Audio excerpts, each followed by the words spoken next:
a guidepost for our presentation today. And we are going to start from the very beginning.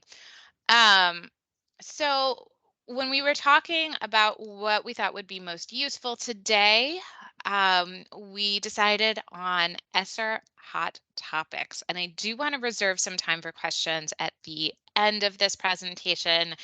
I have you as my captive audience until 10, so I think we have plenty of time to do that. But we are going to talk about some of our current experiences, right? So I know that this is a busy time for you all. We're all imagining frolicking in the leaves, going apple picking, pumpkin picking, whatever you do, drinking hot cider. But in reality, I know that as the obligation deadline for a lot of ESSER funds approaches, and we're starting the school year, and we're talking about appropriations, we might feel a little bit more like the picture on the right. I made these slides knowing that you would feel like this. In the last week, I have two kids in school. One of their schools has a COVID outbreak, and the other school has a lice outbreak and a norovirus outbreak. So I think that we can all safely say that parents are the picture on the right side of the screen, at least this week as well. So we want it to be a magical fall, but there is a lot on our plates. We're going to talk about program periods, that deadline coming up, extensions, what that means. Davis-Bacon, we're going to talk about disposition of materials, what to do with stuff after a program is over, either prior programs, the ESSER 2 deadline coming up, or ARP ESSER. We're going to talk about what we expect from oversight, and then about transitioning out of ESSER. So let's start with the idea of continuing ESSER activities past December of 2024. Normally, here is our obligation and liquidation rule. Funds have to be obligated within the period of performance, and you can see that citation to the Federal Register here. Liquidation is a little bit different. After your obligation is done in a timely way, accounting must be completed and drawdowns finalized within the liquidation period. The metaphor that I like to use for these two deadlines is, let's say that you go to the store and you need to buy a new sofa for your living room. The obligation is when you hand over your credit card to buy the sofa, right? And so you make a binding commitment to purchase that item.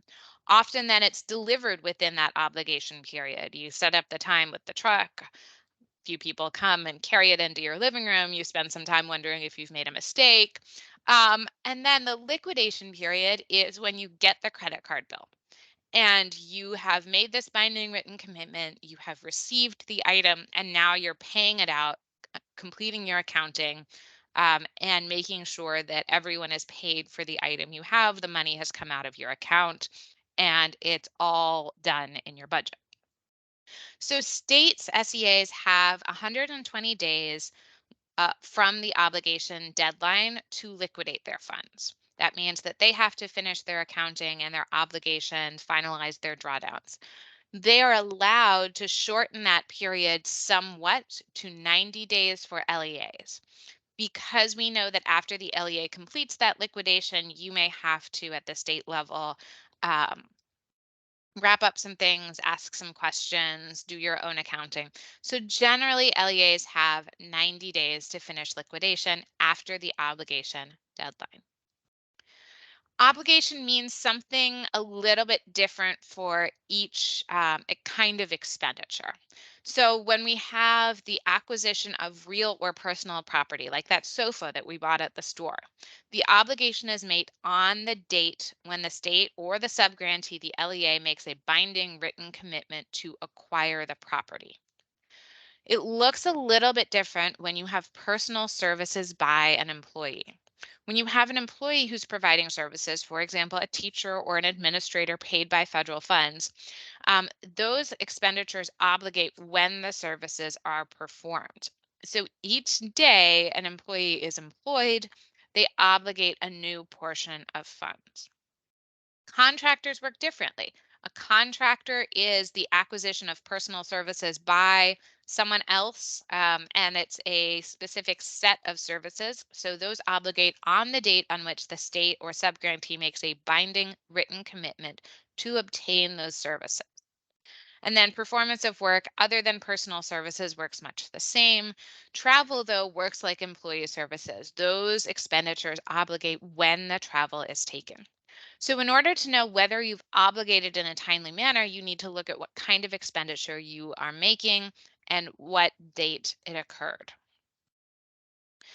These are the ESSER, GEAR, and EANS deadlines. And for districts, you are only looking at ESSER and GEAR here. And we've highlighted ESSER 1, ESSER 2, GEAR 1, GEAR 2, and SRSA, which is the second stimulus bill, because those are the deadlines that have already passed or that are rapidly approaching, right? So for ESSER 1, your obligation deadline was September 30th of last year. Because ESSER 1 was the first set of stimulus dollars, most states and districts had no problem obligating all of those funds. This was when everyone bought lots of Chromebooks and laptops and upgraded their IT systems. The liquidation deadline has already passed. Most of that is wrapped up.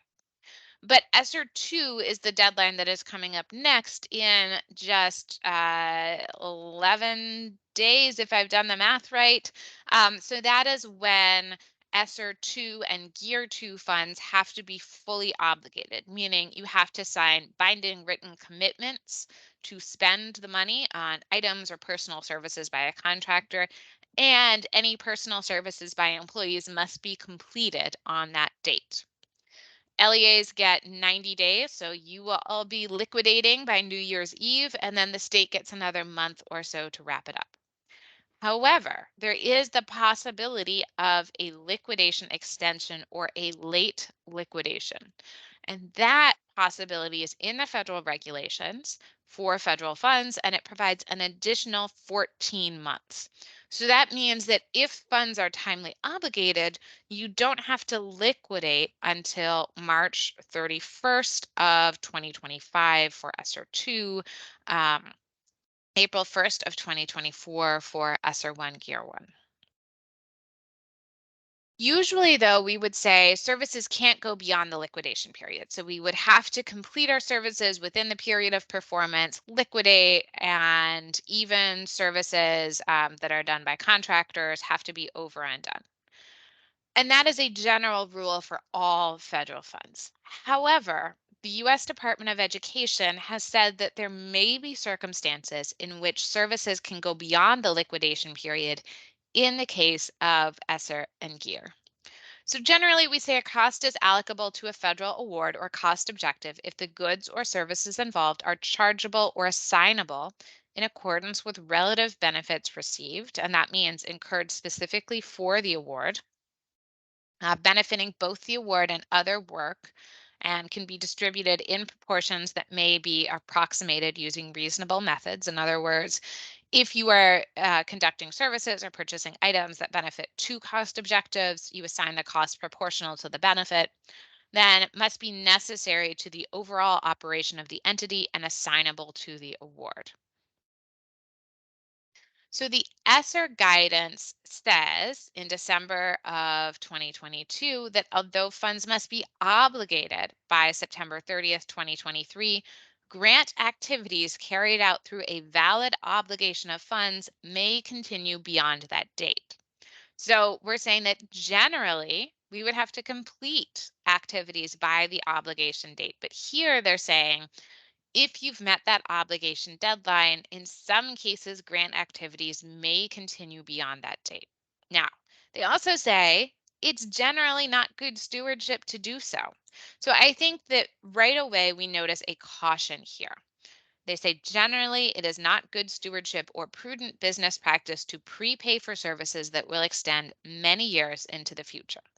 However, under limited circumstances where a grantee or subgrantee timely obligates ESSER or GEAR funds, ESSER or GEAR funded activities may continue for a reasonable time beyond the liquidation period, including an approved late liquidation period. I want to emphasize here that in this guidance, and these are all quotes from the guidance, they say funds must be obligated by September 30th. They say where the grantee or subgrantee timely obligates. I've said that phrase probably a dozen times in the short time that I've been presenting. So I do want to emphasize that timely obligation is still required. And the reason for that is the U.S. Department of Education has interpreted the statutory language, which says that funds are available up until a specific point, to mean that that is the obligation deadline. So in the statute, there is a funds are available until X date. Ed has said, okay, that is going to be our obligation deadline. And then you have a liquidation period beyond that. So their interpretation is we may not extend the obligation period past that statutory deadline. I know that a number of advocacy organizations, including the Council of Chief State School Officers, have asked for an extension of the obligation period, and Ed has basically said, our lawyers say we can't do it. So emphasize that that obligation deadline remains valid. That means making a binding written commitment to acquire items or services from a contractor by that date, and all employee activities must be completed by that obligation deadline.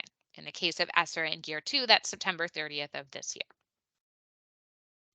So when they say that you can continue those funds past that liquidation deadline, what does that mean? It means if funds were properly obligated and liquidated in a timely manner, look, they're calling out that obligation deadline once again, whether the activities would be allowed to extend beyond the liquidation period under applicable state and local procurement rules. Your state may have some cautions here, and I know that a lot of states are uneasy about this, and we'll talk about that why shortly. And so state procurement rules, whether passed by the state legislature, your local procurement rules, may not allow you to do this. You must follow the more restrictive set of rules. That is a general requirement for federal programs. If you have, for example, procurement rules or accounting rules that differ at the state and local and federal levels, you must comply with the most restrictive one, and by doing so, you will comply with the other. So you have to act within applicable state and local procurement rules. You also have to consider whether the extended activities constitute a reasonable and necessary use of federal funds. We always want federal expenditures to be allocable, reasonable, and necessary. And reasonable reflects the judgment of a prudent person in similar circumstances. So, would somebody reading this narrative, your normal person who is either an auditor or a state reviewer, say, yes, that makes sense. I understand why this happened. The cost seems reasonable. The extension seems reasonable. And would they say it is necessary to carry out our federal grant? So what might this look like? We would say that, for example, and this is an example that the U.S. Department of Education uses in its guidance, that a subscription to classroom communication software or to a classroom platform like there's so many Schoology, Google Classroom, ClassDojo. My kids' schools have My School Cash and My School Bucks, and they do different things. I can't remember which, but I know that these are activities that everyone pays for. And often these kinds of subscriptions are cheaper if you buy multiple years at one time, just like your cell phone contract. So that might be an example where it is reasonable to use them for multiple years. You know they'll still be useful. You know it'll still be useful throughout a school year for a full contract year. And you know that it is necessary to accomplish the purposes that you've set out to accomplish. Another example here might be access to a particular piece of software, a software license, cable service, or high-speed internet service. Those might be considered reasonable costs because, again, they might be cheaper to sign a multi-year contract, and they would be necessary to accomplish the purposes of your grant.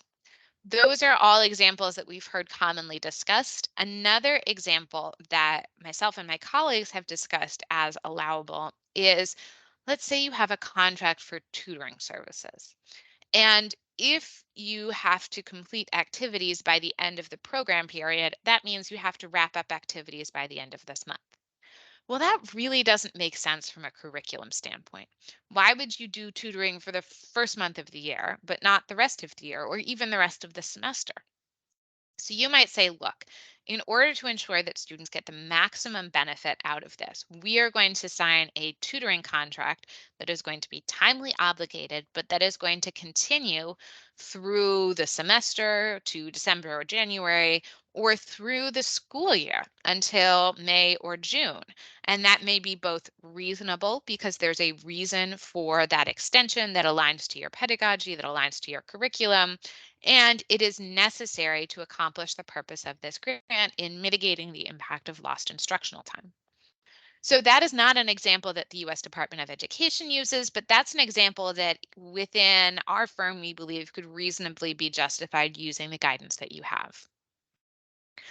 Another question is whether prudent business practices and internal controls, which generally limit prepayment, and we'll talk about prepayment, would support the continued activities for the length of time proposed. So again, this is going back to the reasonableness discussion and the state and local procurement rules.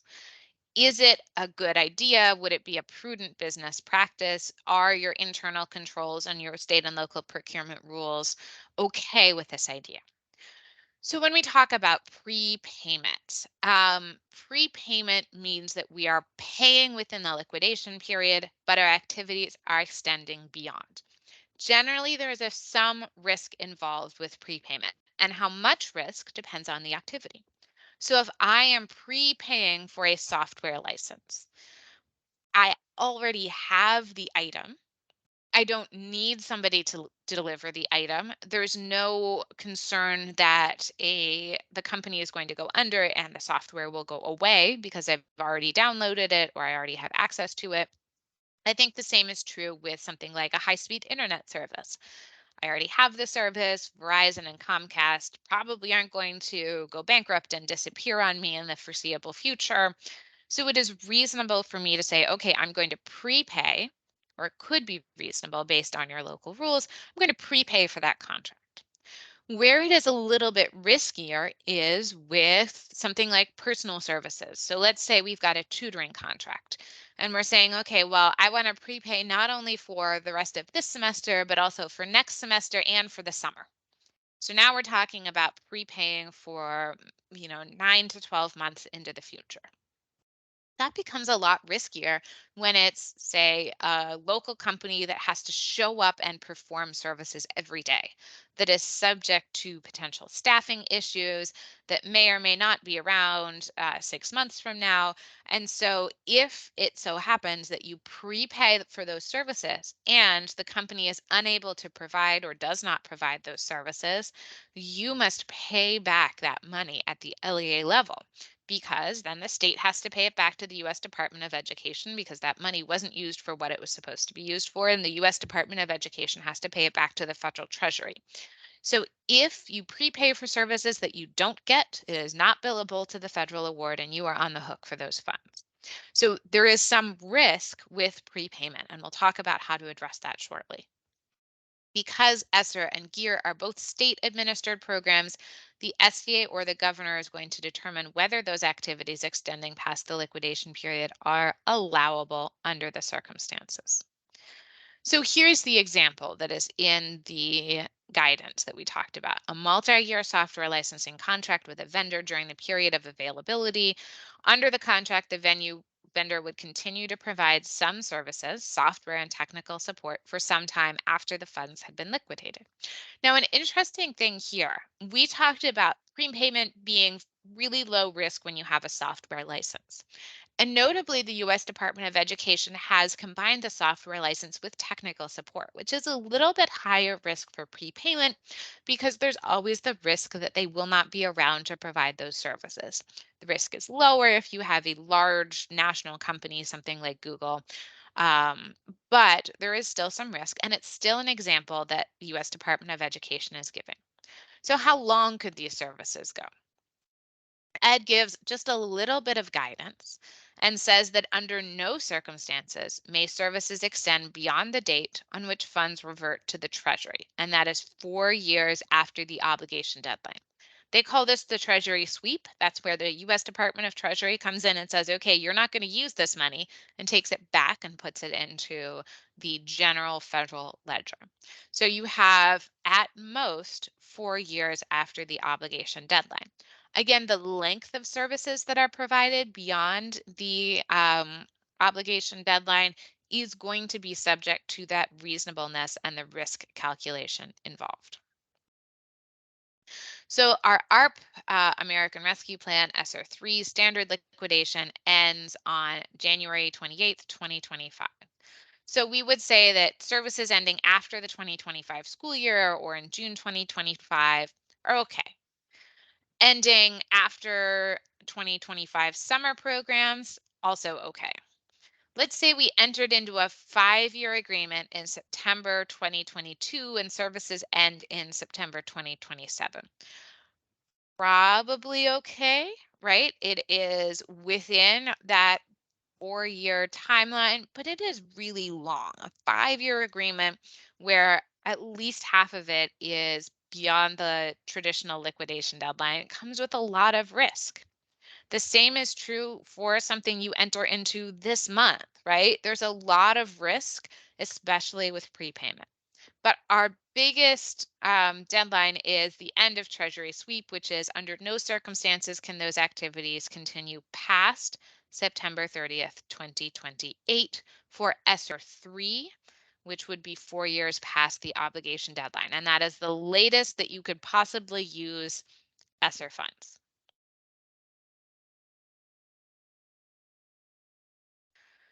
So what happens if we're wrong? What happens if we use these funds, whoops, past the end of the liquidation period and the US Department of Education comes in and says, actually, this isn't allowable, or your auditor says this isn't allowable? This is what we talked about earlier. The SEA, the LEA, the sub-grantee, whoever spent the money would be responsible for returning to the federal government the cost of any services that were paid with federal funds, but not received or not considered ultimately allowable. And that is the big risk that you have to consider. Now, this was brought to the attention of the US Department of Education, essentially saying, well, you've told us something that is very different from what we've heard from other folks, what we have heard from other people within various federal agencies. What we've heard from the US Department of Education for several years is that you can't conduct activities beyond the liquidation period. And we're going to get audited. And what are the auditors going to say? Because you're the only people who say this is okay. Well, they put out a letter and it says states have expressed concern about possible audit findings resulting from this guidance. And what did they say? They said, well, the district should document factors at the time you enter into the contract. And those include all of the things that are outlined in the guidance. What is the per month cost of a multi-year contract? Can you show that it's less than the cost of a shorter term contract? So this takes those hypothetical things, is it reasonable, is it necessary, and puts them into factors you can document. So would a license or other activity be needed throughout the period of the contract? Is the LEA allowed to enter into the contract extending beyond the obligation and liquidation period under state and local procurement rules? And do prudent business practices support entering into this contract? But they said, even given all that, it is possible the department would sustain an audit finding. That means that they are not going to rush to your defense, that services continuing beyond the liquidation and obligation period are unallowable if the duration was lengthy or unreasonable, right? So even though they say that it can be up to 4 years past the obligation period, if it is lengthy or unreasonable in length, they can sustain an audit finding. The cost is not reasonable or necessary.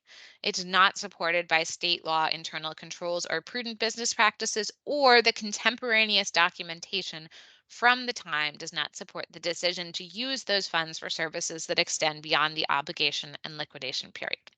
So here, I think that this is a big red flag, but it's also a very helpful roadmap, especially in that last bullet. What they want you to be able to show in order to defend against an audit finding is contemporaneous documentation. So when you are making this decision, what is the circumstance you are concerned about? How does this solve that problem? How is it reasonable, necessary? Write it all down, put it in a PDF, save it to your file, and make sure that you are able to provide that decision making context that supports the use of those funds beyond the obligation or liquidation period. You may not remember what you said, how you justified it. You may not remember what circumstances led you to make that decision. You may not be able to reconstruct that decision making process. You may be sailing around the Mediterranean Sea on a yacht and leaving some other poor staffer to deal with this after the fact. We can only hope that we someday get that kind of vacation and or retirement, right? So make sure that that contemporaneous documentation supports this idea. And the department says it's going to continue to ensure that auditors are aware of this guidance, has included a reference in the compliance supplement, and is available to speak to state or other auditors with questions. Now, this is important because the US Department of Education, in its various offices, actually has given differing guidance on this point. While they have given you this guidance for ESSER and GEAR that you can continue those activities past the liquidation period, for the Higher Ed Emergency Relief Fund, HERF, they've actually issued findings to colleges who purchased subscription services that would extend beyond that period, saying essentially, this is not allowable, that you cannot support these activities beyond this period. And so, what did the US Department of Education say about that? They said, well, we will be sure that everyone is aware of the guidance given to you at the time. The Office of Inspector General spoke last week at the Association of Education Federal Finance Administrators Conference in Montana and said that they are going to judge your expenditures for ESSER and GEAR based on the guidance that you received. They are very much aware of this conflict, and they are going to try and ensure that state auditors are aware of this guidance too. But remember too that if you are still not following state law, internal controls, or prudent business practices, that this would not be an allowable expenditure. So they've laid out all of your factors to document timely obligations, timely liquidations beyond during the approved periods. Your activities would be allowable. They would be reasonable and necessary, supported by prudent business practices. What else might be helpful? These are some thoughts from my colleagues. If the contractor has a history of timely performance, do you know them? Are they someone who is unlikely to disappear on you? Are you getting discounted costs? That is in the ed guidance. Can you relate this to identified needs if you go through a needs assessment? And is there data demonstrating that this particular activity has some success or is a reasonable and necessary use of funds?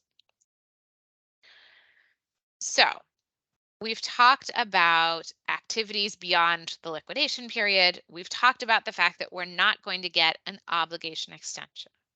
The question is, if you don't want to prepay, if you don't want to take on that risk of prepayment, can you get an extension of the liquidation period?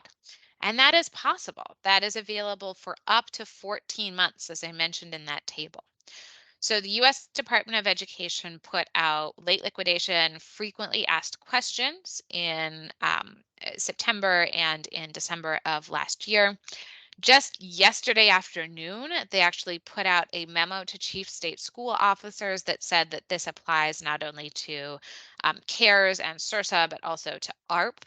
And they have created this allowability for late liquidation that we'll describe, as well as a template spreadsheet.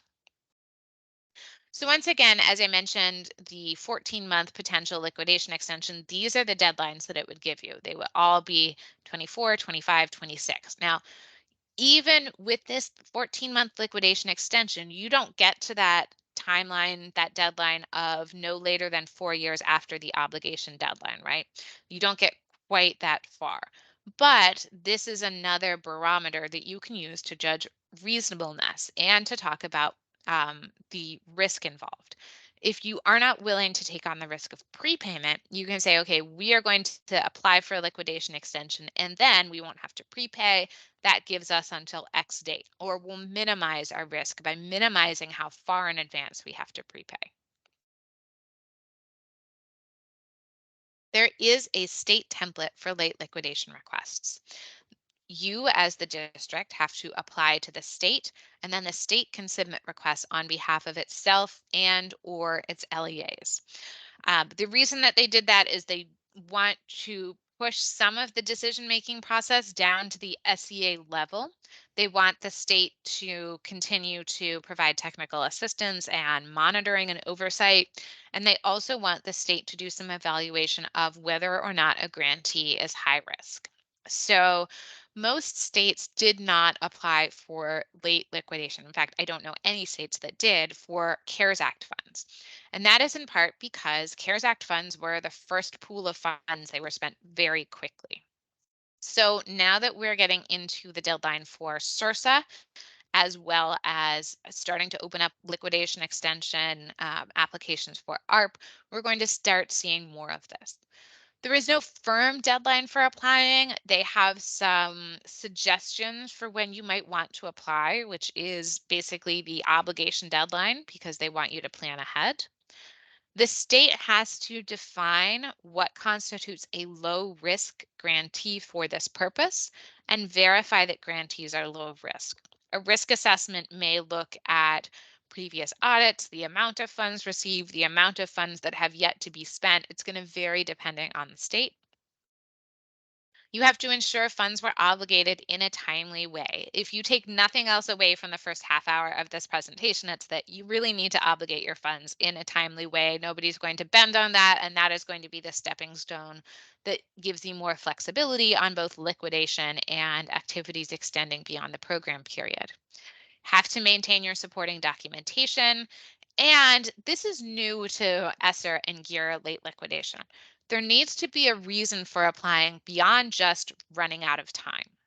So when you are applying for a liquidation extension, we would want to see a justification that looks like we are providing services beyond the program period and want to mitigate the risk of prepayment.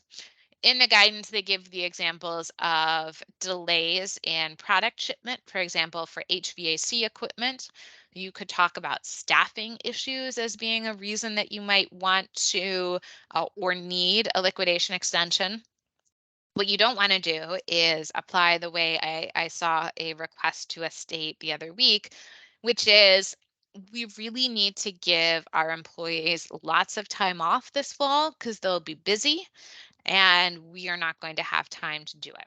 Because what that indicates is that the grantee, the subgrantee, didn't plan well for the liquidation period. They said, well, after September 30th, we have a Veterans Day holiday where we're giving them a 4-day weekend. We have Halloween where they're giving them time off. We have, um, a week for Thanksgiving. We have a week for Christmas, and we just can't get it all done. Well, you knew that you were going to give them that time. And so you need to plan to have a lot more done or put more staff on liquidation. So Ed's going to say that's not sufficient. I also don't know a lot of places that got Halloween off, right? Though I was looking at our school calendar and I realized that the teachers union did something really brilliant that I'm kind of mad I didn't think of first, which is that they negotiated a non-instructional day for the day after Halloween. Of course, they don't want my kids the day after Halloween. Nobody wants our kids the day after Halloween. So, you might not get a day entirely off, but the idea is that you have to have a reason for applying that is not just, we didn't have time, we need more time because we want to give our staff time off, or this is a lot of work is kind of shorthand for we ran out of time. I would say you really need a substantive reason why this liquidation extension is necessary. Beyond those 14 months would require Ed to provide an extensive review with significant documentation that will only be considered in limited circumstances. In other words, you're not getting late liquidation beyond that 14-month period. So could you get late liquidation and do activities past the project period? Sure, right? There's nothing that says that you can't have both. And in fact, you might need or want both. For example, if you want to extend projects beyond the liquidation period, but also mitigate risk by avoiding prepayment. And when we talk about a reason to apply for late liquidation beyond just running out of time and Ed cites, late delivery of HVAC equipment, you don't want to prepay for something that you haven't gotten yet when it's a very specific high cost item. And that's what the underlying concern is here.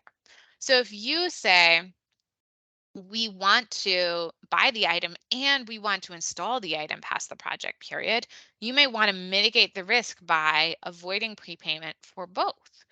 You may also say, well, it's strictly necessary for us to have both based on our state or local rules.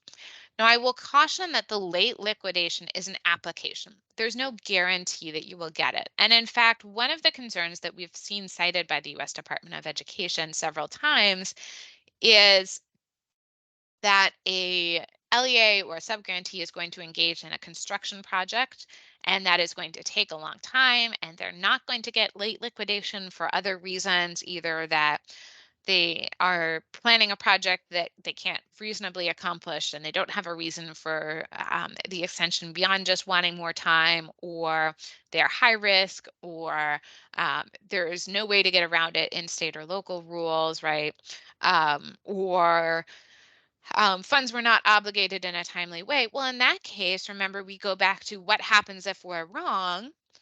If you extend and plan to extend activities past the project period and you don't get a late liquidation, then you either have to prepay, which comes with a lot of risk, or it's going to be unallowable, right? So I think that there is a big risk in high dollar projects of applying for late liquidation, because if they say no, then you are going to have to find some other way to pay for that project. And that's why they're kind of cautioning and putting up all these red flags.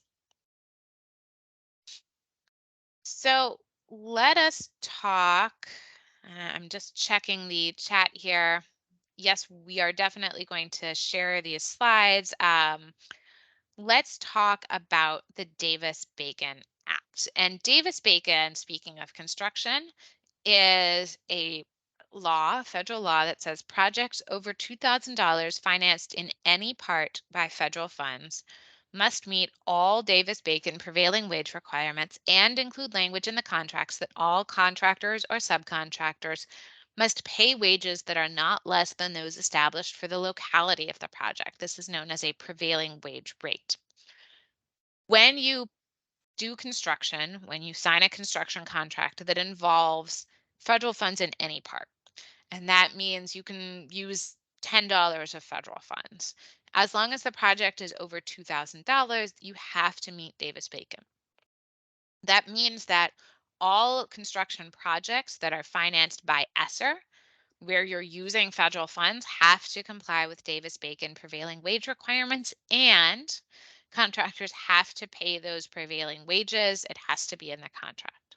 That applies to not only new construction, but also minor remodeling, renovation, repair, or construction of public buildings or public works. Now, the reason that we have not heard a lot of guidance from the US Department of Education on this is because they've been playing hot potato with Davis-Bacon and ESSER at the federal level. Davis-Bacon is administered by the US Department of Labor, by their wage and hour division. But it is subject to interpretation and additional administrative requirements by what is called the cognizant federal agency, so the agency that's overseeing your project. So what happened here was the Department of Labor assumed that the Department of Education knew they were the cognizant agency and was taking care of it. And the Department of Education said, well, Davis-Bacon is a Department of Labor thing. So it wasn't until this spring that they actually got together and put together a webinar for states and districts on what Davis-Bacon is and what it requires. And the universal feedback I've heard from both the webinar and the follow-up office hours is, wow, this was really helpful information and would have been great 3 years ago. Because of course, now you've gotten all of these contracts signed, much of the work done, and a lot of people did not realize that this was part of it, or did not set up the contract or their procurement in a way to include Davis-Bacon provisions. We know that The state knows that, you know that. I do think that there is going to be some discussion down the road about what is reasonable to expect from districts in terms of compliance when there's no substantive guidance from the cognizant agency. So we know that there is going to be non-compliance here, and I think the question is going to be how much do you correct it? What is the effort here? And what is the potential penalty, if any, from the US Department of Education? That part is still unclear. So it does apply to all federally funded building and construction contracts over $2,000 that are funded in whole or in part by federal dollars. Once it applies to the prime contract, it's going to apply to all subcontractors, even if those subcontracts are under the threshold. So if you have a $10,000 contract for renovating a room and you have a $1,500 contract for painting, that subcontract is going to, $1,500 subcontract is going to be subject to Davis-Bacon because it's part of the project as a whole. Building or work refers to any construction activity as distinguished from manufacturing, furnishing materials. So terms include building structures and other facilities and voids that cover everything. These are Department of or Office of Management and Budget regulations, bridges, dams, plants, highways, parkways, streets, subways, tunnels, sewers, mains, power lines, pumping stations, heavy generators, railways, airports, terminals, docks, piers, wharves, ways, lighthouses, buoys, jetties, breakwaters, levees, canals, dredging, shoring, rehabilitation, and reactivation of plants, scaffolding, drilling, blasting, excavating, clearing, and landscaping. So there is no building or work activity that it does not cover, and no facility that it does not cover here.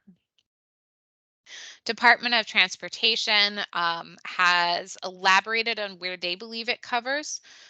Altering, remodeling, installation, painting, decorating, manufacturing, or furnishing of materials, articles, supplies, or equipment, and then transportation between the site of work and a facility dedicated to the construction of the building or work. Ed guidance doubles down on this idea that painting is included, so it's very broad. So once you know that a contract is subject to Davis-Bacon, where do you get this prevailing wage? That is the wage that the Department of Labor has determined is appropriate for the local area, and there are publicly available tables that you can get to from the Wage and Hour Division website. When we talk about a prevailing wage, that's the combination of the hourly rate and any fringe benefits that are listed in the wage determination. And those prevailing wages must be paid on all hours worked on the site of the work, including overtime, and must be based on duties performed. So if an electrician is working as a mechanic, you pay them as a mechanic. If a person who is certified as an electrician but hired as a laborer is doing the electrician work, you got to pay them the electrician rate. The only exception is apprentices and trainees if they are in an apprenticeship program that is registered with the Department of Labor. And in the slides, there is a link to your region. You pull up a state from the Wage and Hour Division pull down menu, and then you can find your regional prevailing wage determination for the type of work being done. So let's talk a little bit about this hot potato of responsibility. The Department of Labor determines which program requirements apply, and they set the prevailing wage. Then they offer general guidance to other agencies in terms of how to accomplish this program. US Department of Education, whether they like it or not, has been delegated with implementing and enforcing Davis-Bacon for applicable programs, including ESSER and GEAR.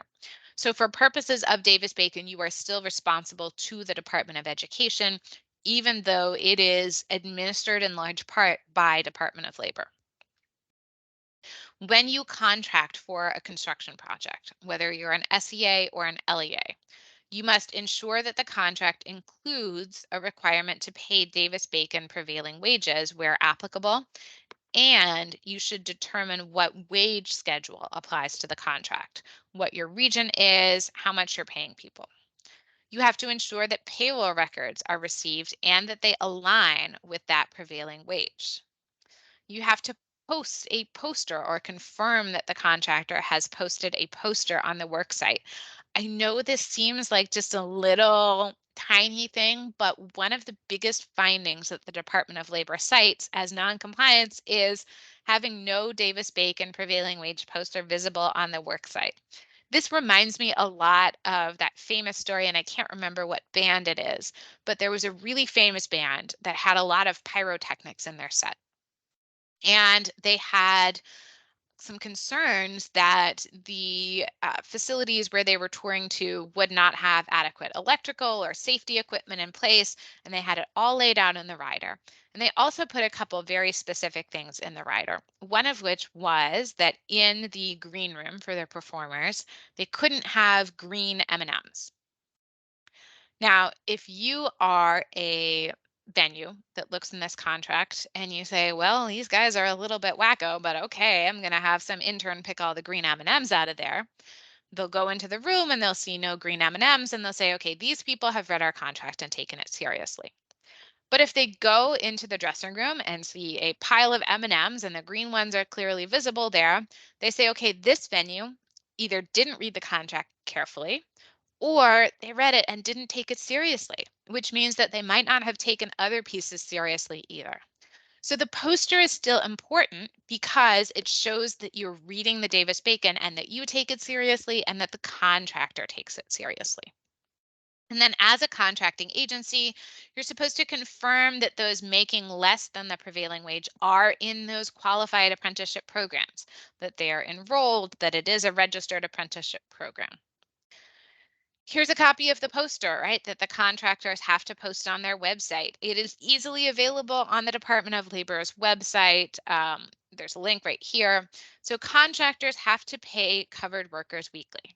If they normally pay them biweekly, too bad, so sad. In order to be in compliance with Davis-Bacon, they still have to change their payment practices to pay weekly. They have to submit weekly certified payrolls to the contracting agency. What do you have to do with those payrolls? Make sure you get them, review them briefly to make sure that they reflect the work done. For example, if you are building a building and you know that they're doing electrical work this week and you look and you see that there's 15 people who worked 40 hours doing laborer work, then you know something is fishy with the payroll.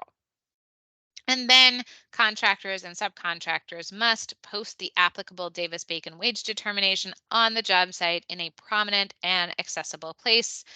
Do you really have to go and make sure it's there? Yes. You either have to put on your hard hat and your boots, or you have to have someone FaceTime you and show where it is, right? Just to make sure that it's done.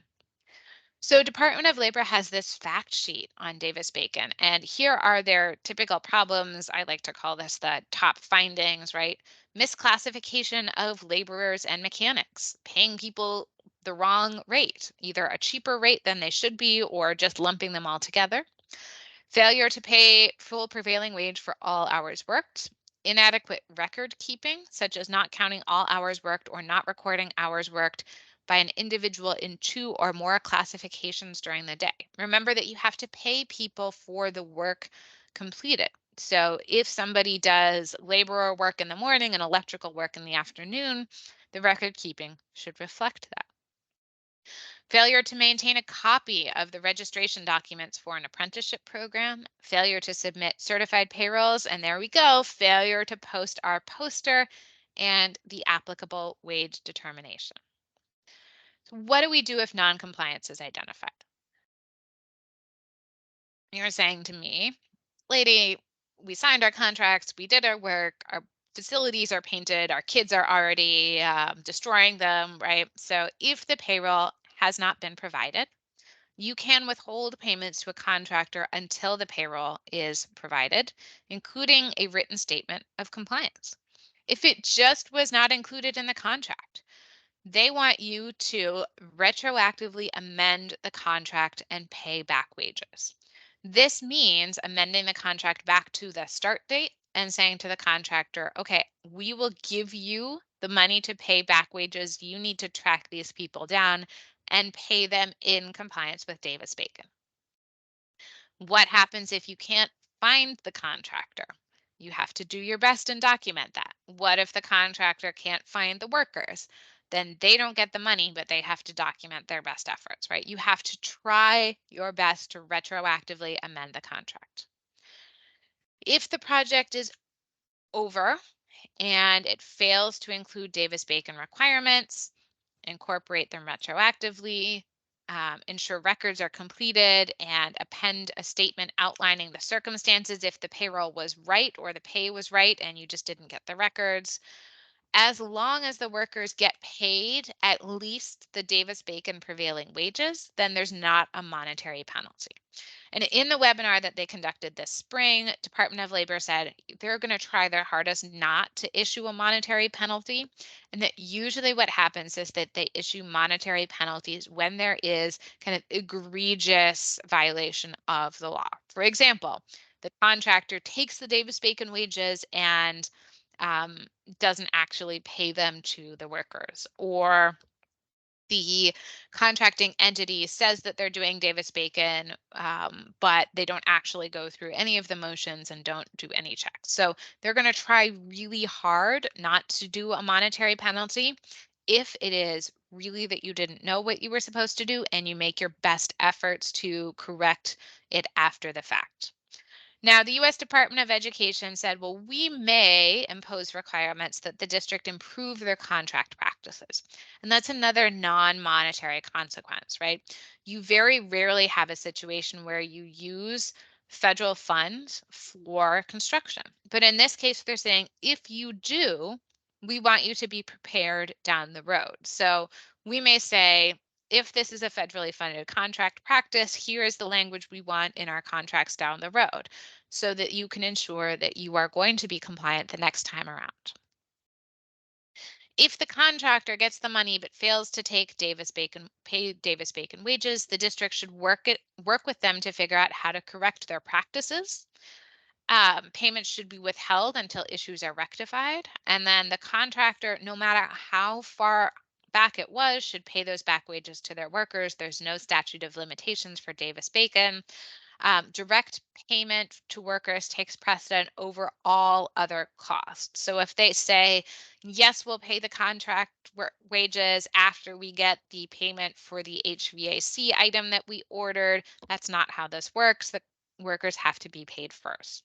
And their consequence here is pretty stiff, right? Not only can they be subject to non-payment, but if they fail to pay the prevailing wage in violation of the contract in a way that's egregious, if it's in a contract and they just ignore it, or they try and say that that's not how it works, then they can be debarred and they can be prohibited from contracting at your state, local, federal level in the future. So I mentioned this a little bit. What are the potential consequences to you, right? Knowing that you didn't get guidance early on in the project, knowing that Davis-Bacon is not something that you normally use, it is likely that ED's first step will be requiring updating of internal policies and procedures, right? So making sure it doesn't happen again. Retroactively update current contracts based on the scope of the issue, and then allocate additional funds for payment of Davis-Bacon Act wages. It is possible, they're not ruling out the possibility of payback of funds, but they did say that that's very much a last resort and they do not plan to try and do payback of funds.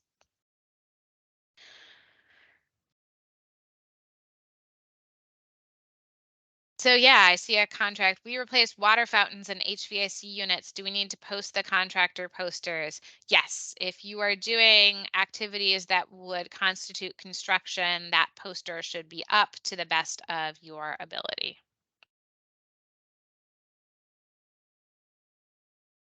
All right. So let's talk about prior written approval for construction. Capital expenditures, which are expenditures for general purpose equipment, buildings, and land, are unallowable as direct charges except with prior written approval. So if you are doing construction, you should have prior written approval for construction for special purpose equipment with a unit cost of $5,000 or more. Um, And those capital expenditures for improvements to land, buildings, or equipment which materially increase their value or useful life also need prior written approval. So make sure that you have that paperwork on file as well. There is a checklist from the U.S. Department of Education, and I've only selected a few items here for districts seeking prior written approval. And these are things that you want to have in your documentation. I know that we are getting close to the end of ESSER funds. However, if you are checking your files, making sure everything is right, making sure that you're ready for monitors and auditors, here are the things that I would want to see documented in your files. How the project prevents, prepares for, or responds to the pandemic. Remember that when we use ESSER funds, we not only want to make sure they align with an allowable use of funds as outlined in the statute, but the overall purpose of the education stimulus fund, which is to prevent, prepare for, or respond to the pandemic. Identification of your interest in or authority over the school facility involved. Interest here is not just, yeah, I think that's an interesting building, right? It is, what is your stake in it? Do you own the facility? Do you have control over the facility? Do you have a long-term lease agreement? Tell us what that is. What sources and amounts of funds are available? Is there a statement signed by the appropriate official that affirms the project meets all applicable requirements and that the renovation or construction is necessary? So does the current status threaten the health and safety of facility occupants, or does it prevent the use of the facility? And this can be construed very broadly. We've talked a lot over the course of the pandemic about improving ventilation. US Department of Education has made it pretty clear that almost any HVAC project would be allowable because that ventilation does improve air quality and that improves health overall. Preventing the use of the facility could be something very serious. It could be something fairly minor, like we want to replace all of our drinking fountains because we had lead in the pipes and we've replaced a lot of the plumbing, but now we want to be sure that everything's clean. Um, we need additional facilities to allow for social distancing was something that we saw in prior years. So there needs to be some justification of why it's necessary to accomplish these purposes. You need a cost estimate and other details to support the reasonableness and allowability of the expenditure. That would be something like multiple bids, right? Going through your procurement process, keeping that documentation, and then all of the applicable assurances and certifications for construction projects that are listed in the guidance. So I talked about interest in the site, and there's a very specific definition of how long that has to be. For an LEA that owns a site, that is sufficient. A district must have and be able to demonstrate title, meaning ownership of a site or a school. Or another interest to the site where construction is taking place, including right of access that is sufficient to ensure undisturbed use and possession for 50 years or the useful life of the facilities, whichever is longer. So generally, we want to see a benchmark here of at least 50 years. That means that if you have, for example, a charter school within your LEA and they don't own the building, but they rent it from a guy who owns it and their lease is 10 years, that is not sufficient to be doing construction there. The lease has to be 50 years or more. If the district owns a school that it leases to the charter school, in that case, that is sufficient to show that the district has and is able to demonstrate title. So it has to be 50 years or more. A long-term lease, right, like a 99-year lease is also sufficient. When the SEAs and the LEAs use federal funds to purchase land or construct a building, in the guidance it says you have to record the federal interest in the title of the property per agency instructions. So you may still have to do this. We don't have agency instructions yet. I just want you to put a little post-it note on this one, flag this one in your mind. You would have to record the federal interest following those instructions, include a covenant of non-discrimination, agree not to dispose of, modify, use of, or change terms of the property without the permission and instruction of the awarding agency, and report to the pass-through, in this case, that's the state, on the status of the property annually for 15 years or more. So even if you buy or make improvements to a property and you've closed out and liquidated the funds, the obligation does not end there on your part. You still have to make sure that you're using it for the same purpose and that you're reporting on the status of the property annually. Gonna take a quick look at the chat here. All right, looking good. So we are going to move on to disposition. What happens when you buy all this stuff and you don't need it anymore? So we have this chart which follows the federal rules in 2 CFR 200.313 and 314. These are 200.313 and 314. These are the general disposition rules. This chart covers all of the disposition rules, and you will make differing choices depending on whether you're the SEA or the LEA and whether you've purchased equipment or supplies. So in order to conduct disposition, you need to know two things. One, are you disposing of equipment or are you disposing of supplies? And two, is the value, the aggregate value of those items more or less than $5,000? Once you know the answer to those two questions, and I guess I should say three, you should know whether you're the SEA or the LEA, but if you don't know that, then we have bigger problems, right? So once you know the answer to equipment or supplies and value more or less than $5,000, you can follow this flow chart and figure out how to use these items and whether you can use them for other programs. Equipment is tangible personal property, including IT systems that have a useful life of more than 1 year and a per unit acquisition cost that equals or exceeds the lesser of the capitalization level established by the non-federal entity or $5,000. So in other words, this is equipment is items or groups of items that all work together that cost more than $5,000.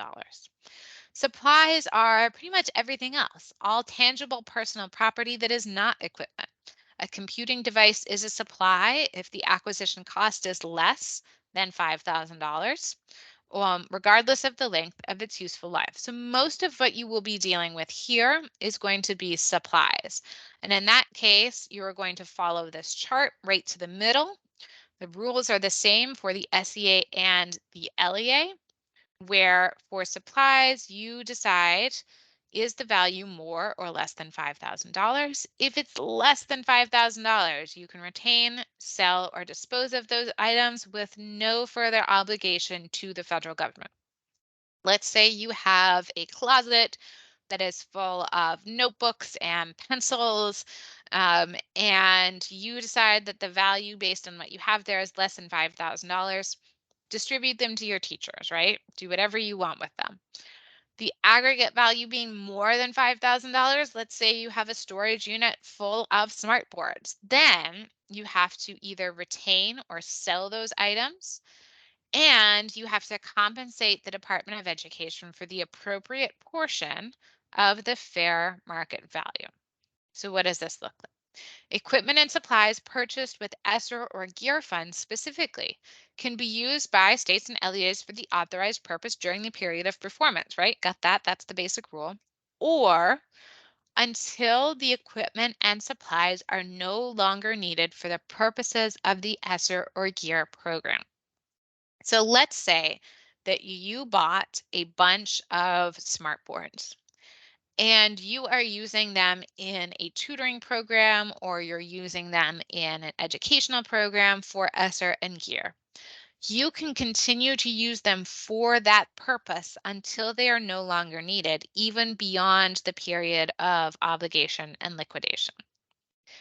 If they are no longer needed for the purposes of the ESSER and GEAR program, then let's say your tutoring program is over, you can continue to use the equipment and supplies to the extent they are needed for allowable purposes under another federal education program in which the state or LEA participates. So you take your smart boards, which you're no longer using in your tutoring program, and you move them to your Title I program. Or you can use the equipment or supplies for a federal program of another federal awarding agency. This one's a little trickier, right? But let's say that you were using a tablet for your teachers in ESSER and GEAR, you no longer use it for that. You can provide it to your school nutrition staff for purposes of administering their school food programs. So those are the kinds of things you can do. Essentially, they would like you to keep as many of those items as possible to mitigate the burden of disposition. So as long as you are using them for purposes of a federal program, keep them on your inventory, make sure that you're marking what program they're being used for, and maintain them through their useful life or until they're no longer needed. For states, states must follow the equipment rules that they have for any state items, but disposition of equipment for LEAs looks a little differently. If an equipment item is not needed, and remember, equipment is something with an acquisition cost of $5,000 or more per unit or per group of items that works together. If the remaining fair market value is $5,000 or less, they can be retained, sold, or otherwise disposed of without additional responsibility. So let's say that you purchased a brand new computing system that cost $20,000 when you bought it. And now we're 3 generations later, and the value is probably $4,000, and you've looked online and there's no really good way to sell it. Do whatever you want with it. Use it, retain it, sell it, dispose of it without additional responsibility to the department. If the fair market value, though, is in excess of $5,000, you may retain or sell that equipment and provide to Ed its proportionate share. So you've got this fancy piece of equipment that was $20,000, its value is now $10,000. You can sell the equipment, right? And you can say that, okay, we are going to sell it to this other school. We're going to sell it to the local college. We're going to sell it to this business. And then you take the department's share of the cost of the original purchase. In this case, it's 100%. And you provide that money to the US Department of Education through your state, keeping up to $500 for administrative costs. Or you can retain that item. Let's say that you are retaining it not for use in another federal program, but you just want to use it for your district level administrative costs. Then you would have to transfer that over to the district ownership side, and you would have to compensate the department for its share, in this case, whatever the fair market value will be. If there is a residual inventory of supplies that are not needed, here we're looking at aggregate value, right? Exceeding $5,000, you can retain or sell, but in either case must compensate Ed for its share. You can calculate the aggregate value when disposition occurs, for example, at the end of each year for which supplies are disposed. If it exceeds $5,000, then the state or the LEA must make a good faith effort to sell those items and document the efforts.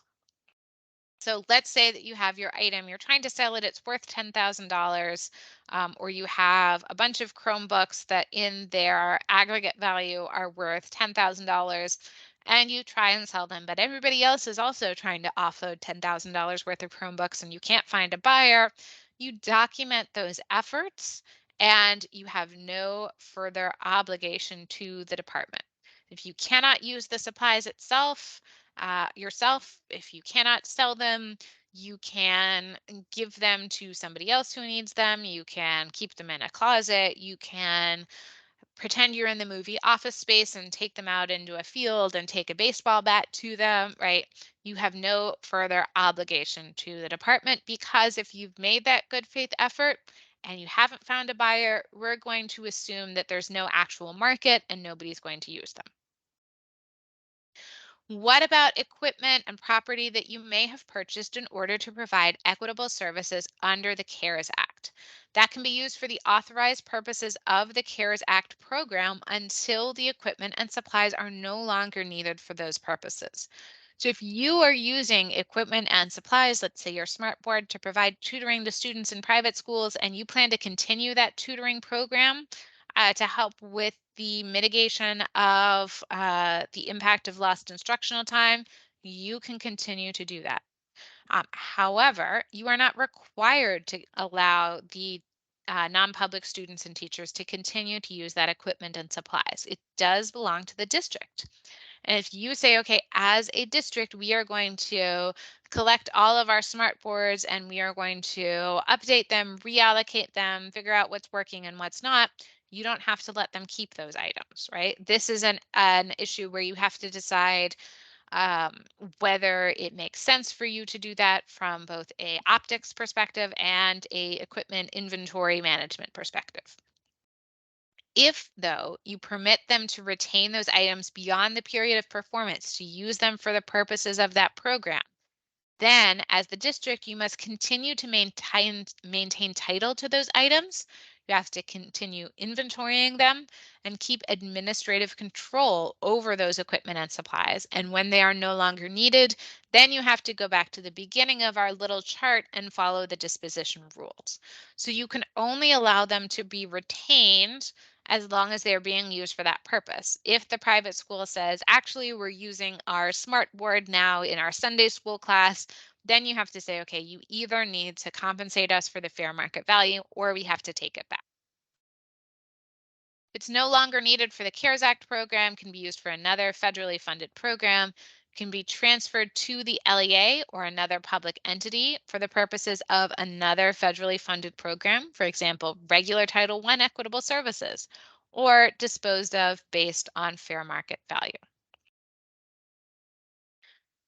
So we have just two more sections here. The first is going to talk about monitoring and oversight, and the second is going to talk about where we go from here. We are in the home stretch. All the technical stuff is done. So hopefully our coffee is kicked in and we can talk about what is coming. I've put links to the ESSER monitoring protocols as well as the EANS monitoring protocols here. There's grantee and subrecipient self-assessment protocols for programmatic requirements and fiscal requirements. You can see what they're asking states, you can see what they're asking districts, and that way it gives you a good barometer, even if you haven't been asked to complete this monitoring, of what they will look for. So far, and this is current as of last summer, the top monitoring findings are a lack of internal risk assessment. This one is really important because risk assessments are required for programs like Title I as well. So if they discover during ESSER monitoring that you don't have appropriate risk assessments, then expect that finding to come up again in future monitoring. Missing required policies and procedures, improper cash management, a lack of subrecipient monitoring processes, or noncompliance with various procurement requirements, for example, following state versus federal requirements when the federal requirements are more restrictive.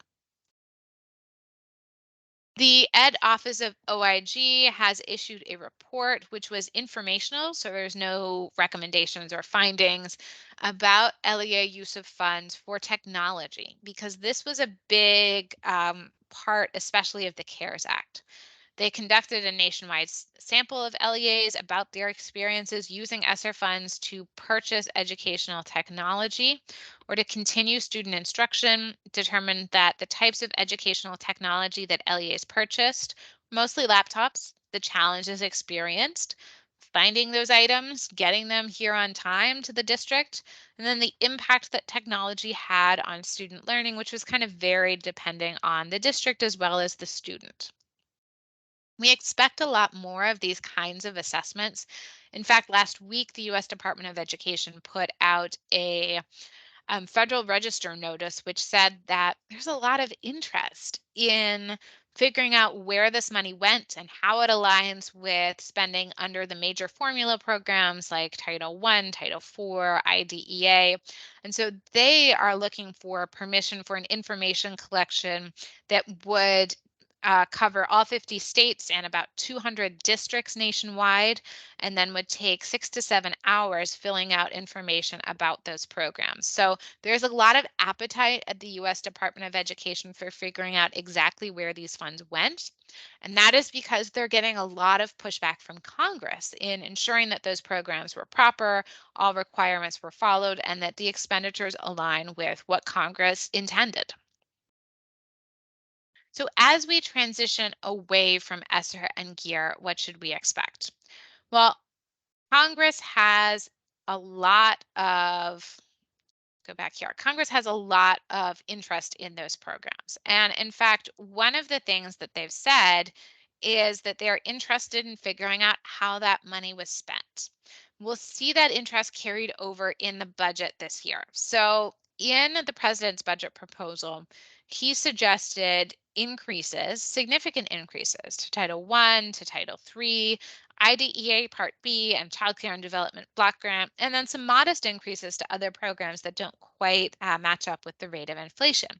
The president is saying essentially that we want to take these ESSER and GEAR programs that were successful, that show a good track record, and we want to make them sustainable, especially in areas where we've seen students struggle or we know that we need more time to catch up post-pandemic.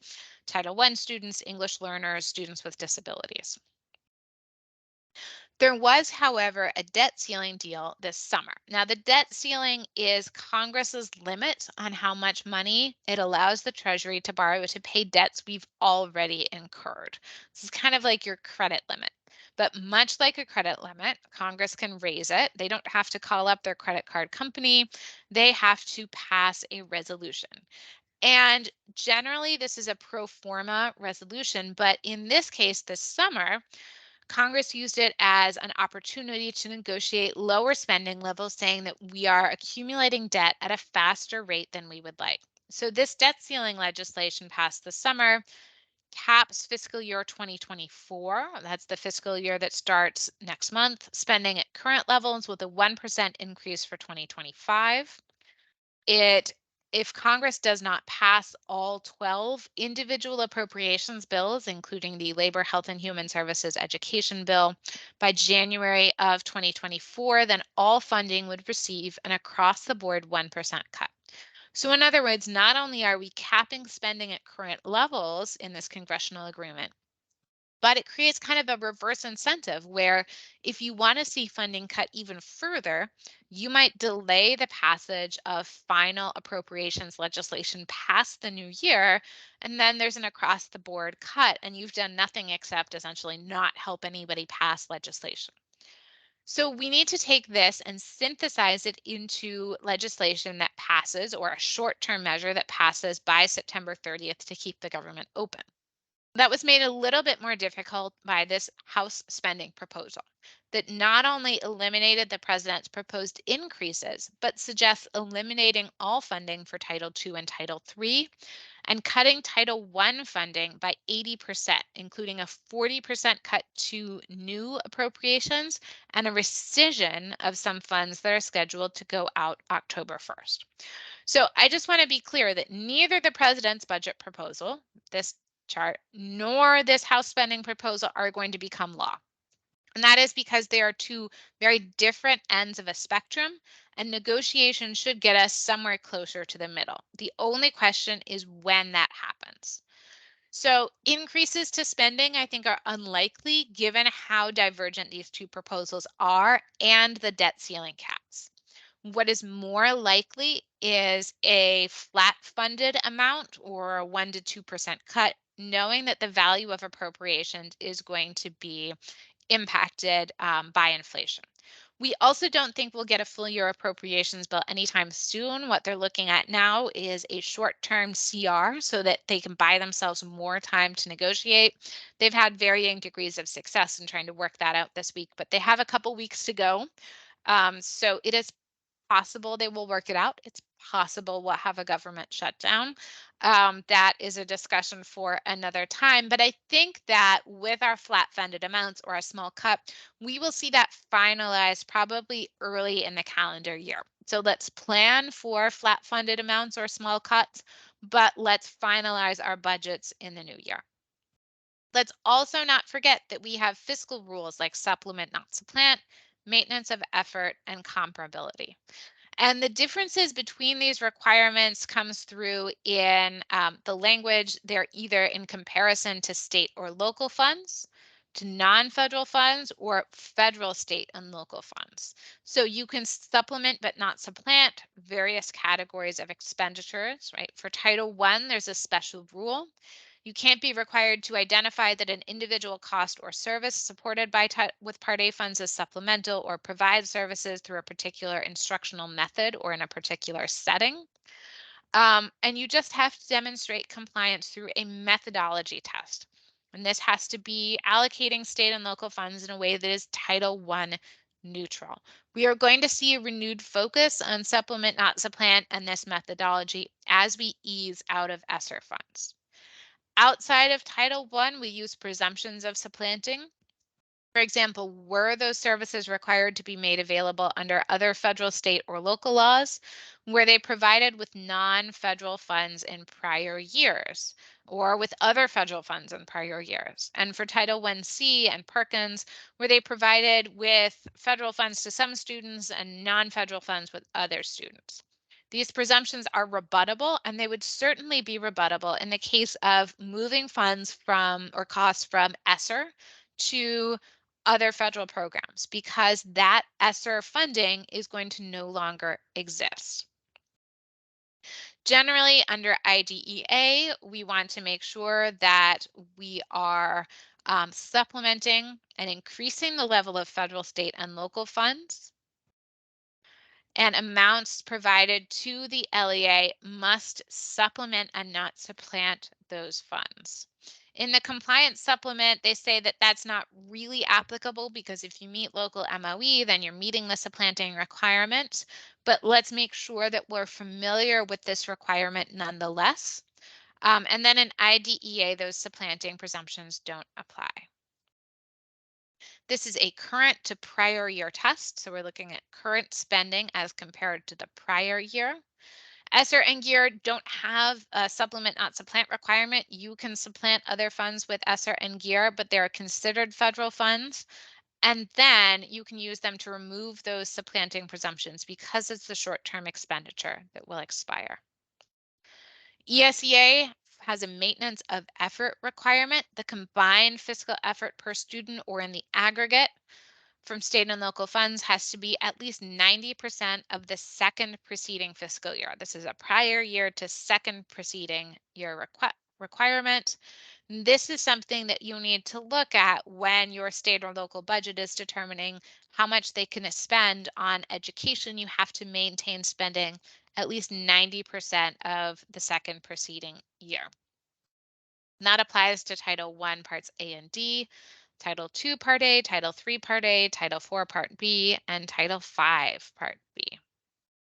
And it includes expenditures for administration, instruction, attendance and health services, pupil transportation, operation and maintenance of plant, fixed charges, food services, and student body activities, but excludes things that tend to be one-time or infrequent expenditures like community services, capital outlay, debt service, and disaster expenditures. There's the potential for a waiver.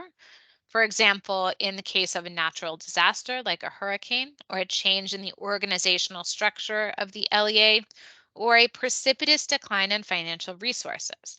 Now, precipitous decline isn't really defined, so applying for a waiver is a little bit tricky, but they say that they will waive maintenance of effort if it is equitable to do so.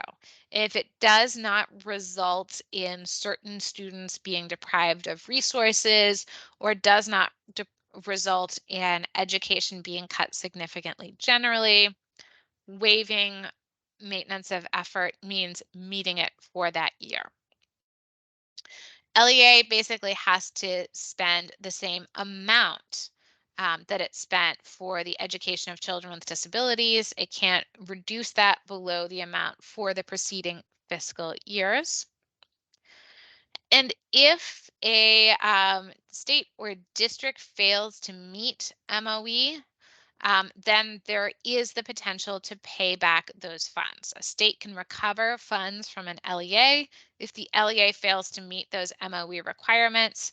And then you have to meet MOE based on the last year in which you met MOE, not the year in which you failed requirements. It's not a freebie year.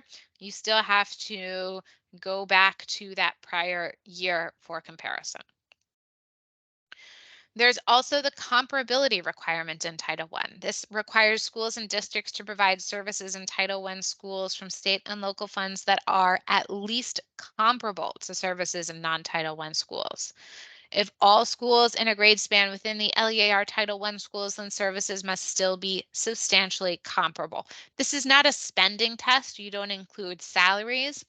But let's say that you have a music program in your non-Title I school, you need to have some sort of music program in your Title I school.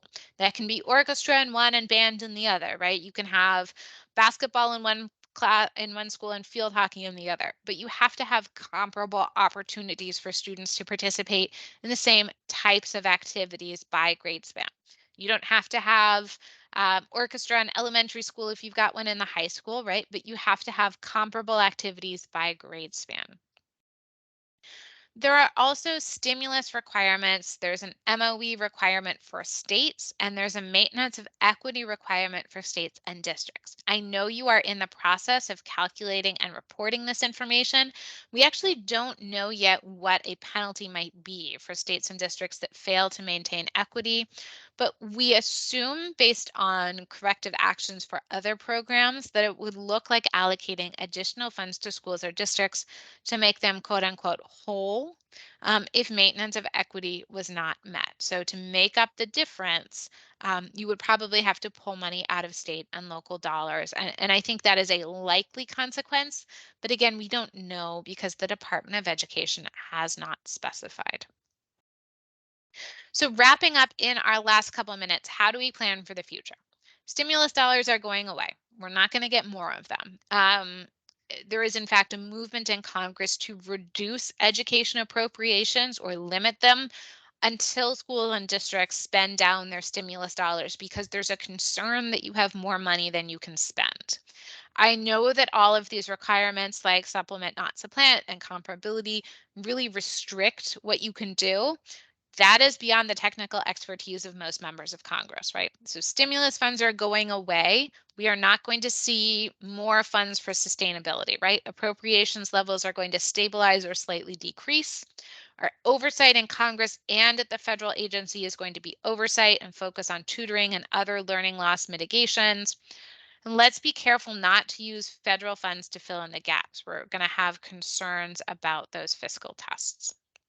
So I see a couple questions in the chat that we're going to turn to in our last minute or two. We purchased 7,000 Chromebooks with ESSER funds 2 years ago, planning to refresh next year. The company we are purchasing from has offered to buy the old machines back to offset the cost of the new machines. Would that be allowable? Yes, that would be allowable as long as you keep those funds in that federal activity. And then when you have the new Chromebooks, assuming that you're using ESSER funds for the entire expenditure, you have to then, with the new ones, dispose of them appropriately and pay back the federal government. If you're using the old ESSER funds for, say, 25% of the cost and state and local for 75, then when you dispose of the new laptops, you have to pay back 25% of the disposition sale proceeds to the federal government. If we are able to prove that state and local funds are received equitably prior to allocation of Title I funds, can an item funded with Title I funding last year be paid using general funds this year or vice versa? Yes. Title I is not a specific cost test, it is a methodology test. So as long as you can demonstrate that state and local funds are allocated equitably without respect to Title I status. It's a hard word to say when you've been talking for an hour and a half. If you can demonstrate that funds are allocated in a Title I neutral manner, then that is all you need to demonstrate. Where can we find the recent webinar reference for the Davis-Bacon Act? It is on the Department of Education's ESSER Gear page. It will be linked as a reference with office hours. There is both a recording and a transcript. If you want to skim, the transcript is probably more helpful. I will warn you that the webinar is a little scary because it is run by a woman at the Department of Labor who is very good at her job and also expects you to have complied with all of these things. So take it with a grain of salt that we are looking at this in retrospect, kind of 3 years into the program. And I would listen to her emphasis that their goal is not to take money away from you at the end. It's really to find corrective action so that if there is a next time, you do better next time. So don't be scared by the webinar.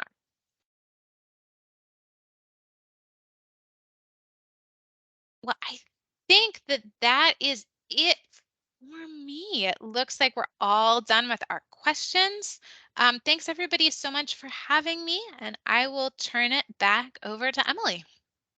Thank you so much, Julia. We appreciate your time and all of the information you provided for us this morning. All right, up next, we have Dr. Vanessa Nelson Reed from Colleton County School District. Dr. Vanessa Reed is the Director of Federal Programs and has been responsible for the implementation of the ESSER programs in the district. She has over 30 years of experience in administering programs in IDEA, Perkins, and ESEA. Dr. Vanessa Nelson Reed has volunteered to present on behalf of our ESSER showcase districts that we planned for this year. And so we are excited to have her, and I will turn it over to you, Dr. Reed, just as soon as I get your slides shared here. And you should be good to go. Oh, does it let you unmute? There you go. Okay. Yes, I just unmuted. Thank you so much. Good morning, everyone. It is so wonderful to be here and to present and share just as part of this first ESSER showcase, right? It's the first time we've been doing this, I'm assuming. Also, just so put out with Emily because she put me right behind the great Julia Martin. I mean, I can listen to Julia talk all day long because she and the rest of the lawyers at Brustein and Manasevit just have such a wealth of information.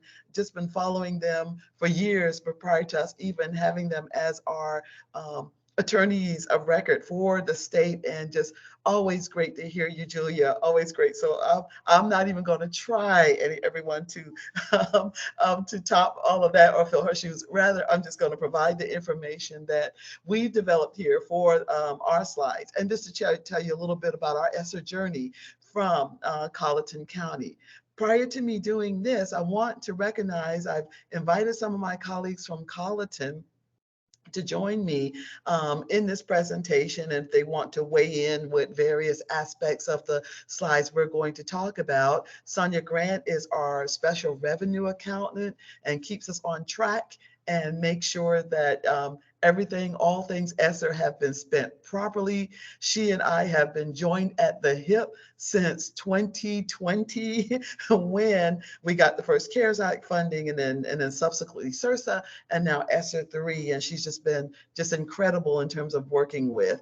And while we enjoy working together, I don't know about you all, we'll be certainly glad once these funds have made their way out of our door, so we can kind of wrap up things. So we're looking forward with that. But in the meantime, we've had a successful way of getting our funds done.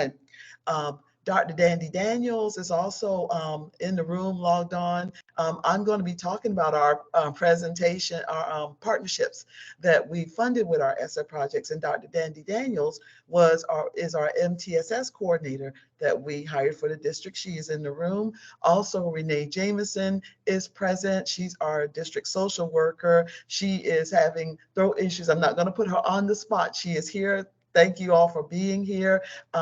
Tamika Washington, also one of my, if Sonia is my left hand, Tamika is my right hand, and she's joining us, I think, in the presentation, and maybe some other staff members from the Office of Federal Programs. So thank you all for being here. Thank you all for tuning in to this virtual session, and just letting us expound a little bit about what we're doing here in Colleton.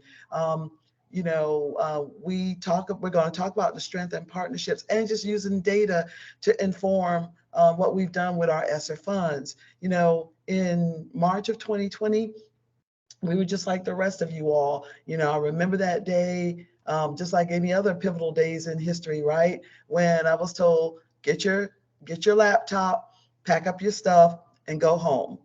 When will we be back? We have no idea. And then subsequently in the weeks that followed, oh yeah, you're going to be getting some money. There's some monies coming down the pike to address issues in the pandemic.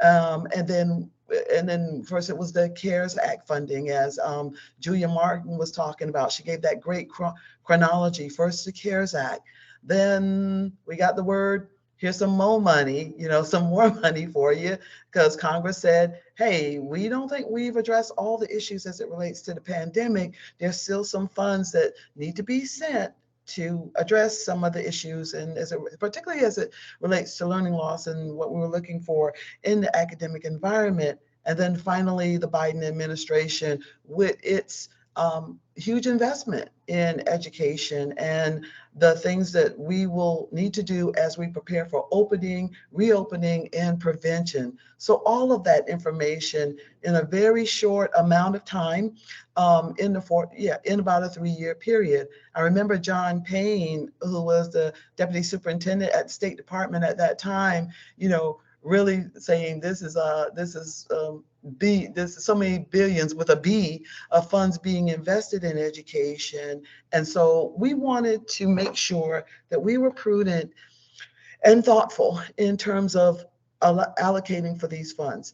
I don't know about you all, every now and then we hear the urban legends or the discussions out there about states who've turned in money, districts who can't spend their money and their challenges and that sort of thing. And there are. I mean, my staff and I talk about this all the time. It takes as much money to manage $5,000 as it does, and much energy to manage $5,000 as it does $5 million.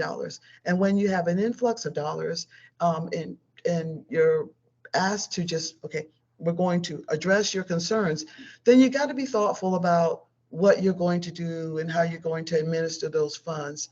For Colleton County's credit, I take none of this on my own, because this was certainly an effort that was done in tandem with leadership, the superintendent at the time, and subsequent superintendents and subsequent administrators, where we all looked at the funds that were available to us. And I was just a conduit of information. I said, okay, this is the bucket, these are the buckets, these are the allocations, these are the rules and that sort of thing as we look at these funds. And they were so gracious and kind to fall in with what we're going to do with those funds. We got together as teams, like I'm sure you all did. We have nothing new, nothing special here. We got together as teams for the leadership. Number one, we decided to keep the funds at the district level. Ours is a small district. Just to tell you a little bit about our district, we have about 4,800 students. However, Colleton County is the 4th largest landmass district in the state. So we might be small in number in terms of our students, and then our population is about 36,000, according to the 2020 census. But we're in a wide geographical area. So one part of the county from, exact opposite ends could take you a little over an hour and change in Colleton County. And with those kinds of geographical isolations or geographical considerations, we then had to think about that as we look at our programs. We had to look at those kinds of things when we're talking about social emotional learning and isolation. Hey, you all will remember the state had put in a lot of money for building in the infrastructure in terms of technology, wiring and that sort of thing. Well, even with all that, and I would pass my rural roads and parts of the county, they would be laying or doing fiber optic cables or whatever the technology is. And we still have some areas that are remote and don't have access to technology, so much that we have to use hotspots for some of our access from time to time. So when we got together as a team, we had to start thinking about, okay, what are our pressing needs? Um, and it was different, everyone, with each set of funds. Of course, with the CARES funds, if you remember March 2020, there was the emergent issues of providing those things like hand sanitizers and wipes and sprays and reducing disease transmission in a major way because the vaccines weren't available yet. We had to make sure our properties and classrooms and everything, even though we weren't in them, we still had to clean them. And when we did things like food distribution, which we did with in terms of getting food out to our rural areas, which I'm sure some of you did as well, we had to make sure we had gloves and masks and those kinds of things. We continue with some of our programs, our after school programs online, and our summer program also online. So we distributed Chromebooks. And when we did so, we had to make sure they were wiped down and cleansed and all of that good stuff. So when you're talking about a population of then about 4,900 students, maybe close to 5,000 at that time, we were all about the cleanliness, the disease, reducing disease transmission. We purchased air filters, the air humidifiers and that sort of thing for our rooms and classrooms as we got ready to come back, because we knew we were going to eventually come back. It was with ESSER II, with those funds that were allocated in December 2021 through Congress, 2020, y'all can running in my mind right now, that we began our preparation to return to learning, return to school, okay? And that's when we started looking at what were the impacts, what were the effects of this separation between our students and them going to school. There's probably emerging research coming out about it now, but we know from talking with our parents and students and folks in our district that there was going to be a challenge as we got ready to come back. It was the better part of a year, because at some point we extended in our school plan, like a lot of you may have done, the opening in phases as disease transmission went down. Remember those percentages that we had to go by? If you were in the red or if you were in the yellow or in the green, that determined what the decision your school board made as to whether or not you would reopen. Some districts did soft openings where some students came back, some of it was online, etc. What we did in Colleton County with our ESSER II funds, and now also continuing this with our ESSER III funds, was look at the need for providing the assistance and support for students making that transition back to the school environment. Thank you.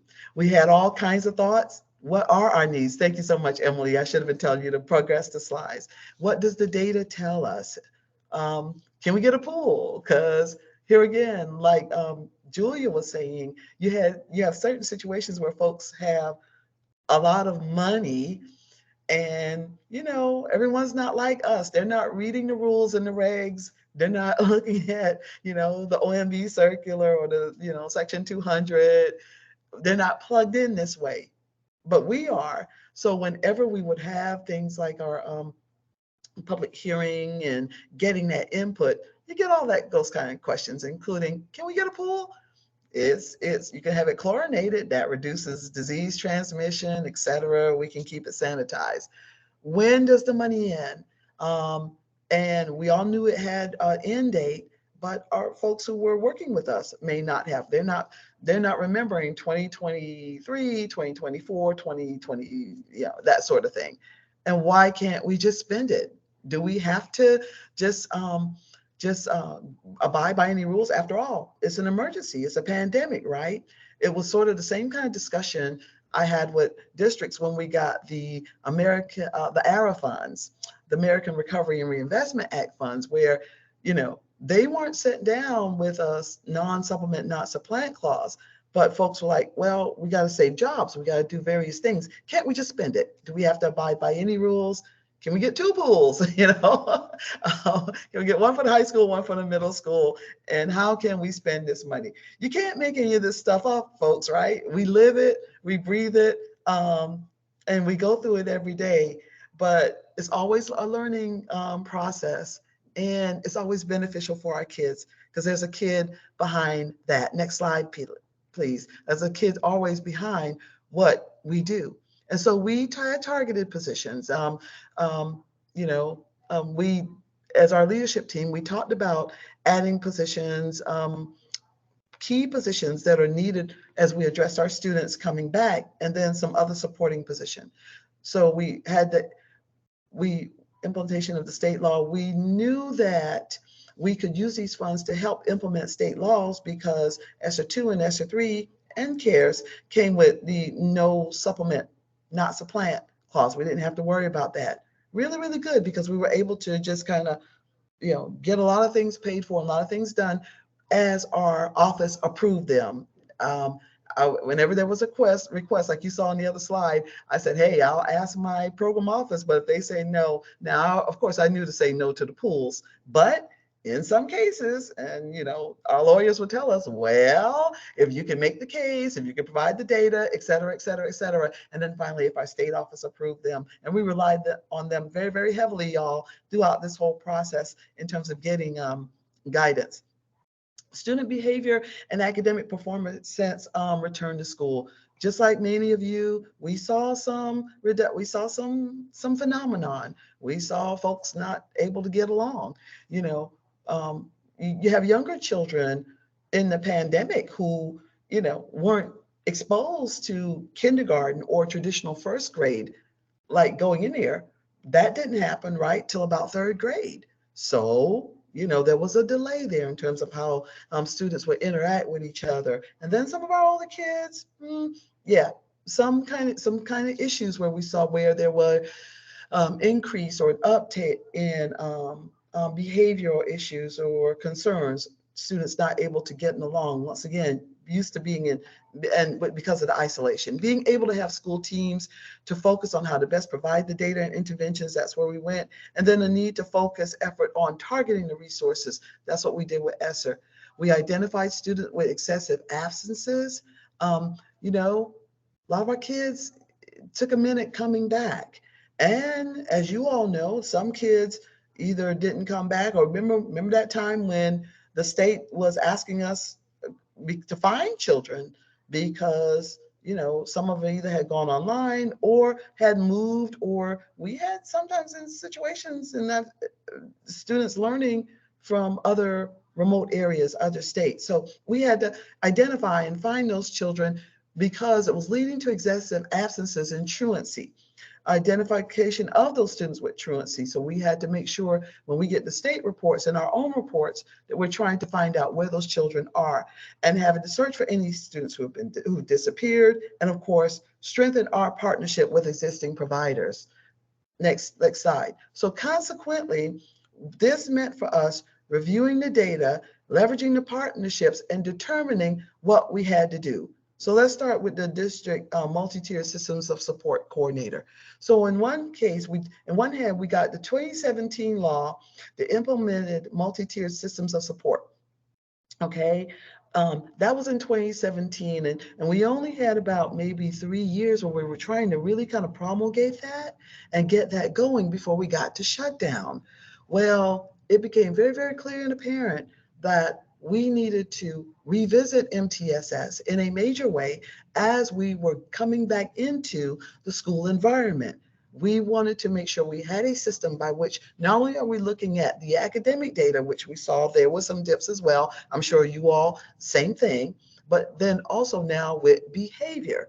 So we got to make sure that all of those items are being reviewed in our teams when we're looking at students in a multi-tiered system. We decided with our ESSER 2 monies and then subsequently now with our ESSER 3 monies to have a district-wide multi-tiered systems of support coordinator. And that's where Dr. Dandy Daniels came in with her skills and abilities that helped us with this endeavor.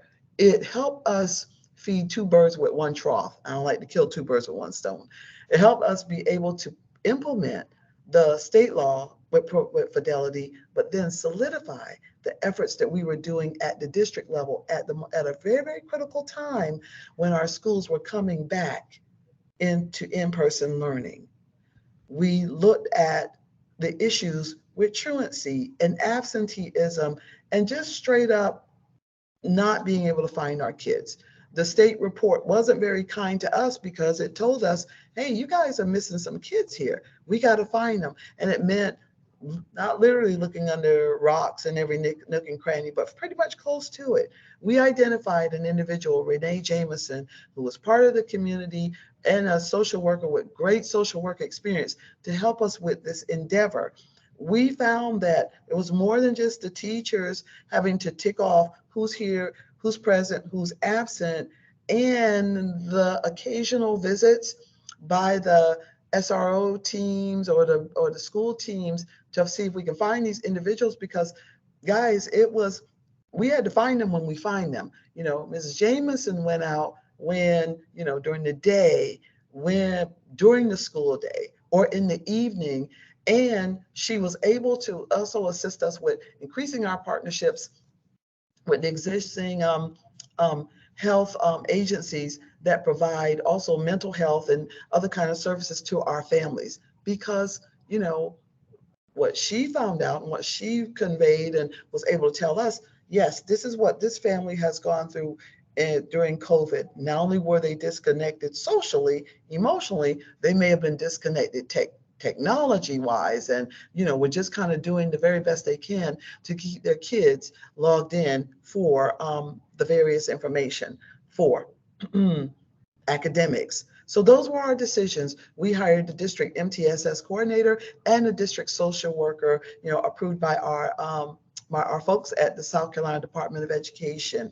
We had their tenure track for 2 years. Now we're proposing to extend them so we can continue their services, because we, you know, as we all do, right? We're all still seeing some of those remnants of COVID-19. I don't know if Julia may have talked about this in her slides, but I remember just looking at some information about, you know, I know we still have to track our expenditures back to COVID and mitigating the impacts of COVID-19. And for a while, I would wonder what that would look like 4 years after shutdown.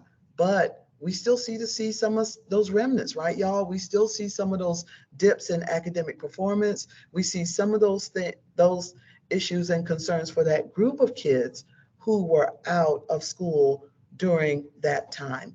And of course, you know, we can't blame everything on COVID and his girlfriend Rona. We actually had some other kinds of issues that we were looking at prior to shutdown. We all can attest to that. And then issues just kind of got exacerbated. So those were our decisions. Next slide, please. And those two individuals joined our team to perform the various tasks to assist us with, you know, looking at truancy and implementing MTSS. So we continue to review the data always. It's data-driven. It's data-driven exercise along with these positions, because that's what they do, and they report out and they report to us. Overall, when we report for our fiscal reporting through ESSER, this is what you know, Ms. Grant assists with in a major way. We're always saying, this is how we're spending the money. We always will say, well, this is what we paid out in salaries and fringe for the positions, as we normally would do, everyone, right, through any other federal program. But as you can very well know, ESSER, you know, is like reporting on steroids. If Title I and the other federal programs are reporting, ESSER is like reporting to the second and third power. But we keep track. we make sure we are providing this information and doing what we're doing, but it all started out with planning. It all started out with data review in the beginning, and that's what it continues to be. So our continuous review of the data through our MTSS efforts and recovering students. We want to make sure that we we want to find our students, identify them. Hey, if they've gone to online learning, we've documented that. If they've moved elsewhere to another county, we document that. If they have moved away and returned to us, that's great. We welcome them back, but we're trying to increase our enrollment and track our students better so that when or if there is another statewide report that is looking to identify students, we've connected with that. We have our district social worker who is assisting us with that process. What am I saying here? We've connected with the identified need through data. We've aligned it with an allowable use of funds, connected with issues as it relates to COVID through the ESSER, the SERSA, and the ARP ESSER 3 programs, received our approval through the state agencies, and now are continuing this work using the ESSER funds with Fidelity. Okay, next slide, please. And that is what we're doing in Colleton County in terms of our ESSER and ESSER 2. This is our showcase. I think Dr. Daniels and I'm not going to ask Mrs. Jameson to say anything, but Dr. Daniels, Emily, can we turn on her microphone if she's in the room? Speak. Dr. Daniels should be able to unmute now. Okay. Okay. And I can't see the list of folks in the room, so don't know if she's here. Okay. But that's okay. If she's not here, that's okay. I'll open the floor out for any questions that you may have.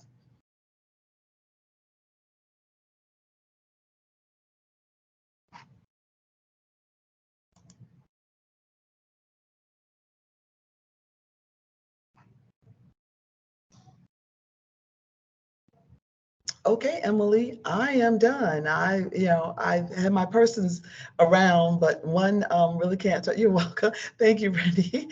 One is Miss Jameson. Oh, I thought I saw Matson's hand up. Can you see if there are any questions, Emily? I'm just looking at the chat area. I don't see anything else in the chat. It looks like that hand went down, so I think we are good. You're welcome, everyone. Thank you. Yeah, I had my other folks in case they wanted to say some things, but our presentation was fairly short. And good luck to everyone. This last year is going to be quite the year as we wrap up all of these funds. So glad to have shared this information with you all. Thanks. Thank you so much, Dr. Nelson Reed. We appreciate it.